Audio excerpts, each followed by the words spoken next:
So, what happens when two horn collecting foamers end up owning their own short line and locomotive? Well, you get two horn mounts, of course, was the inevitable result of all of this. This is something that my co-owner Jason and I have had planned for a while. Originally we were thinking we might just drill some holes for an extra mount on the short hood, but as I discovered, this GP9 was originally built with the horn mount on the cab, which was actually still intact and just had a piece of steel that was blinked over.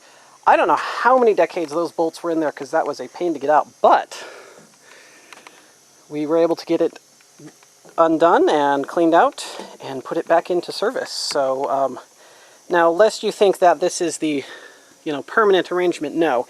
This position will normally have a blanker plate on it or something out of my collection. And then the semi-permanent horn, which has security bolts on it, is of course the RS3K. So let me show you inside the cab how we have managed to render my horn rack on my car now not totally unnecessary, but more or less unnecessary. Okay, so we got the control stand, horn cord going up through the roof, all that fun stuff.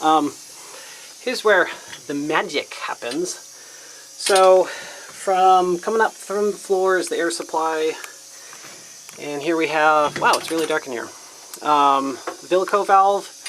And so what we've done is we've installed this three-way ball valve, and there are different types of these ball valves, and this is an L port, and so it allows us to select for, you have your inlet and then your two outlets, and this particular valve can select for either one side or the other. And so that selects for either horn, so you got your long hood horn, your RS3K, and then you got your cab mount, which is the new copper that we put in here. And so that goes up into, we had to take this piece off, which really sucked. But the horn mount is just welded into the cab roof right up there, and all we had to do was pull the bolts out, pull the blanker cap off, clean out the threads, and able to get everything back on. But yeah. So anyways, we got our RS3K, but got some nice shiny copper that you will note. This stuff that I put in is 5/8, and original stuff is 1/2, and so the 5/8 has a 1/2 inch internal diameter, so we can run M5s, we can run full orifice 5Ts, we can run anything we want here, and it's going to sound really good.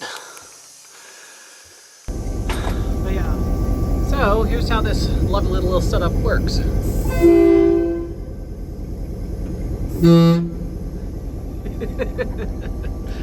Yeah, that's fun.